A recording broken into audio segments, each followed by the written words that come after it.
bukol ako. Na-required nila ako na magpa-ultrasound. Naiyak ako dun sa result. Nakita, malaki na talaga yung bukol. Kahit hirap ka na, walang mag-aalaga sa'yo, hindi kagaya sa Pilipinas. Akala ng iba masarap ang buhay abroad, hindi. Sobrang hirap. Di namin alam kung anong gagawin namin at paano namin siya gamutin. Ako po si Mary Jean Ilardo, 28 years old, na nakatira sa Davao City at kasalukuyang andito sa Hong Kong nagtatrabaho bilang isang domestic helper.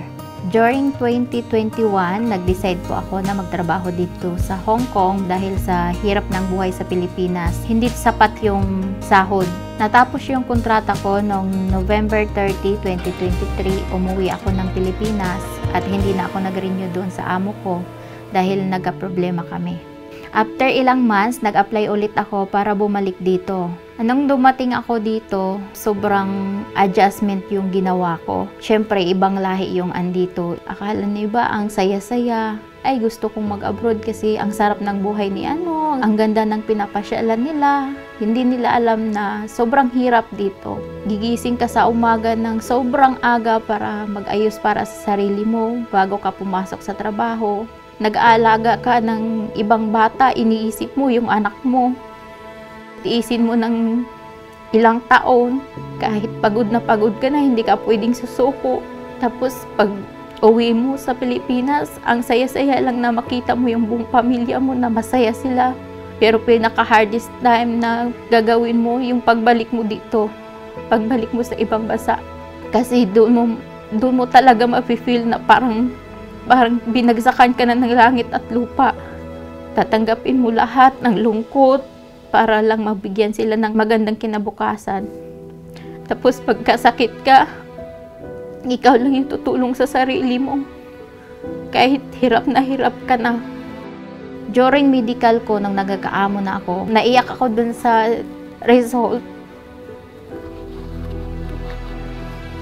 Kasi hindi ko talaga expect na nagkasakit ako ng ganon. Tapos bigla-bigla na lang.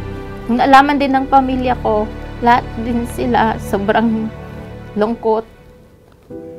Kasi di namin alam kung anong gagawin namin at paano namin siya gamutin. Kasi nung ininom ko yung gamot, lalo siyang lumaki. Siguro na sa mga 2 weeks lang, kitang-kita na yung bukol ko sa leeg.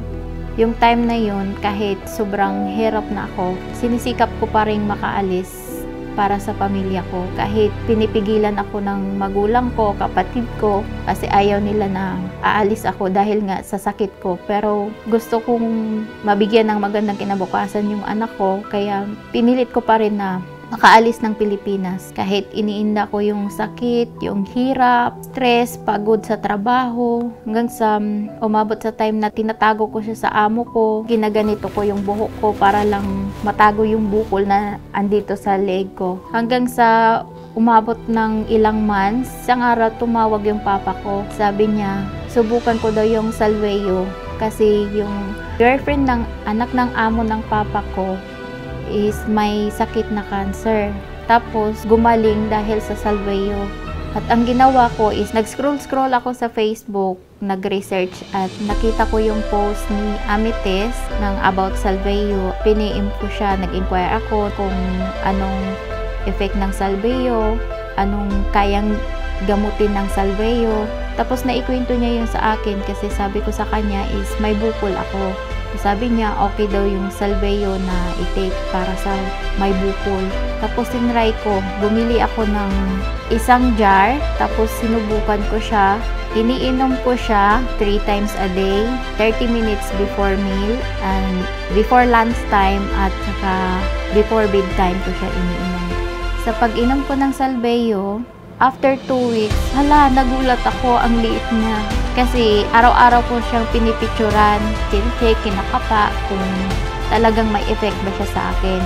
Sobrang laki ng binawas niya. Nung nalaman ko na lumiit na yung bukol ko, sobrang saya ko at ng pamilya ko dahil ang gaan sa pakiramdam, saka nakakapagtrabaho na ako ng maayos, nakakangiti na tuwing darating si amo. Dati hirap na hirap ako makatulog dahil sa liig ko na sobrang naglalak na yung liig ko dito. Tapos ngayon, wala na, okay na. Ang sarap lang sa pakiramdam na ang laking tulong ng Salveo na bigyan ako ng pag-asa na ipagpatuloy ang pangarap ko para sa mga anak ko. Ako nga pala ulit si Mary Jane Ilardo, isang domestic helper dito sa Hong Kong, at ito ang aking kwentong Salveo.